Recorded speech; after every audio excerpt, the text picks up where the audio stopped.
ये शायद हमारा साल का लास्ट अंतिम प्रेस कॉन्फ्रेंस है। इसके लिए मैं आप लोगों से 2 या 3 चीज़ बोलना चाहता था।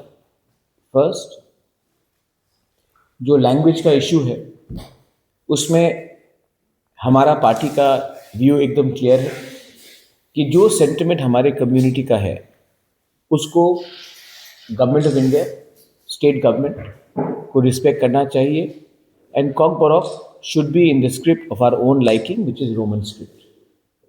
इसमें कोई विवाद नहीं होना चाहिए और ये हमारा पोजीशन पहले से था, है और रहेगा। और इस इशू में हम अपना व्यू बदलने वाले नहीं हैं। ये बात मैं क्लियरली सबको बोलना चाहता हूँ। गवर्नमेंट ऑफ इंडिया को भी विचार करना चाहिए कि जब तक, जैसे कि हमारे आदरणीय मुख्यमंत्री ने कहा है कि इंडिजिनस स्क्रिप्ट डेवलप करो, it's a suggestion from him, he is a respected person, I have personal respect for it. लेकिन जब तक अपना स्क्रिप्ट डेवलप नहीं होगा, हम कौन से भाषा में परीक्षा लिखेंगे? क्योंकि हम लोग बंगाली में परीक्षा लिखना नहीं चाहते हैं और हमको रोमन स्क्रिप्ट में अपना परीक्षा लिखना है। तो जब तक ये कोई सुझाव भी देगा तब तक इंटरिमली हम कौन से लैंग्वेज में अपना परीक्षा दें। So I have very clearly stated that for us the only solution is Roman script and Roman script should be the only choice for Cockborough and Cowbrew. There is not going to be any backing down from that statement. Second चीज़ है जो पूरे देश को असर करता है, which is on the condition of what is happening in Bangladesh. आप लोग सब जानते हैं कि बांग्लादेश में माइनॉरिटीज़ को, स्पेशली जो हमारे इंडिजिनस लोग हैं, जो हिंदू बंगालीज हैं, बेरहमी से इनको मारा जा रहा है, इनको टारगेट किया जा रहा है। उनके बांग्लादेश के प्रोमिनेंट लीडर्स एम्बेसीज के सामने जाकर इंडियन एम्बेसी को बंद करने की कोशिश कर रहे हैं। हमारे एम्बेसीज के ऊपर अटैक हो रहा है। नॉर्थ ईस्ट को तोड़ने के लिए they have made a statement that we will occupy north east, 7 sisters.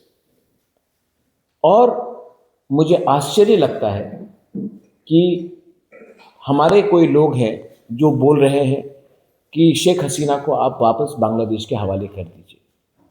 मुझे आश्चर्य है कि जो लोग देशभक्ति का नारा गाते हैं वो चुप है। और तिपरा मोथा एक आंचलिक पार्टी जिसको हमेशा गुंडा बोला जाता है बाय मेनी लीडर्स, यही पार्टी जिसको बहुत लोग गुंडा बोलते हैं, वही हमारे minorities, Hindu minorities, Buddhist minorities, Christian minorities के बारे में बांग्लादेश में बात कर रहे हैं। मुझे आश्चर्य है कि आईपीएल में बांग्लादेश का क्रिकेटर को 9 करोड़ 20 लाख, बांग्लादेश का नागरिक को 9 करोड़ 20 लाख का कॉन्ट्रैक्ट मिलता है। और हमारे हिंदुस्तान में, हमारे नॉर्थ ईस्ट में इतने टैलेंटेड क्रिकेटर्स हैं, लाइक अपना मणिशंकर मुरा सिंह और भी, उनको एक मौका भी नहीं मिलता है अपना राज्य का नाम को रोशन करने के लिए। अगर कोई कहेगा कि स्पोर्ट्स और पॉलिटिक्स को मिक्स मत करो, तो ये शुरुआत पाकिस्तान को बैन करके इंडिया ने ही किया था। आज जब पाकिस्तान कुछ करता है तो इंडिया उनके खिलाड़ियों को बैन करता है। पाकिस्तान ने तो डायरेक्टली कभी इंडिया को अटैक नहीं किया था। यहाँ में तो बांग्लादेश के लीडर्स हिंदुस्तान को तोड़ने की ओपनली बात कर रहे हैं। पाकिस्तान तो चुपचाप करता था, ये तो ओपनली कर रहे हैं। तभी भी हम बांग्लादेश के क्रिकेटर्स को जगह दे रहे हैं, सम्मान दे रहे हैं, और हिंदुस्तान में अपने माइनॉरिटीज़ को हम लोग बोलते हैं देशद्रोही। तो ये डबल टॉक नहीं चलेगा। मैं चाहता हूँ कि एज वी अप्रोच 2026 हमारा जो रास्ता होना चाहिए कि नॉर्थ ईस्ट स्टेट्स को, वहाँ के इंडिजिनस लोगों को, वहाँ के लोगों को ओवरऑल को प्रोटेक्ट करने के लिए हिंदुस्तान को एक कड़ा स्टांस लेना चाहिए अगेंस्ट बांग्लादेश। सेकंड, हमारा भाषा, हमारा संवैधानिक अधिकार को भी गवर्नमेंट ऑफ इंडिया को देखना चाहिए, क्योंकि बांग्लादेश के लीडर्स ने कहा है कि वो उग्रपंथी को, जो हिंदुस्तान के खिलाफ है, उनको पनाह देने के लिए तैयार है, हिंदुस्तान में डिस्टर्बेंस क्रिएट करने के लिए।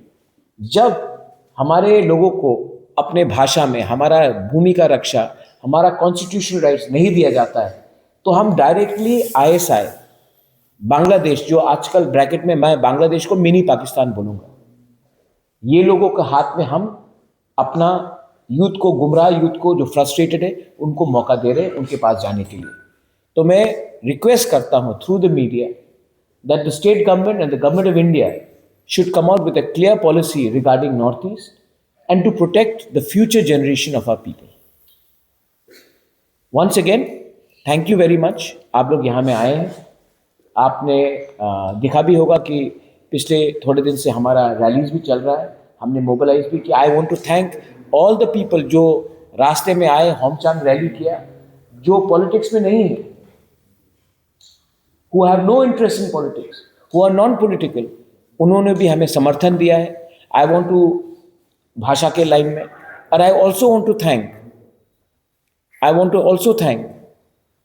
the people from the general Bengali community, जिसने आकर कहा है, जब हमने बांग्लादेश हाई कमीशन के सामने हमने प्रोटेस्ट किया तो सबने कहा कि ठीक बोला आपने, क्योंकि मैं चाहता हूं कि त्रिपुरा डेवलप हो, लेकिन त्रिपुरा तभी डेवलप होगा जब हर कम्युनिटी को सम्मान मिले। हम अपना अधिकार, अपना सम्मान के लिए बात कर रहे हैं, हम किसी से कुछ छीनना नहीं चाहते। अगेन मैं और एक बात लिखना चाहता हूं कि we are not against the Bengali language, but we want Tiprasa people to decide on the script that they want to speak on to appear in exams. तो प्लीज इसको वर्सेस मत कीजिए, ये बात समझिए कि हमारा दिल का आस्था है। मैं इतिहास में जाकर एक बात बोलना चाहता हूं, जब पाकिस्तान ने बांग्लादेश में उर्दू भाषा का इंप्लीमेंट जबरदस्ती करने का कोशिश किया, तब भाषा आंदोलन हुआ और बांग्लादेश टूटकर एक नया देश बना, ईस्ट पाकिस्तान बांग्लादेश बना, क्योंकि पाकिस्तान ने अपना भाषा उर्दू उन्होंने किया था कि बांग्लादेश के ऊपर इंपोज करें। आज जब हम अपना भाषा को चाहते हैं तो कोई हमें इंपोज करे ये चीज़, तो हमें भी पसंद नहीं है, ये हमारा डिसीजन है। तो हमारे भविष्य के संग प्लीज़ खिलवाड़ ना करें, यही मेरा रिक्वेस्ट रहेगा। Thank you very much.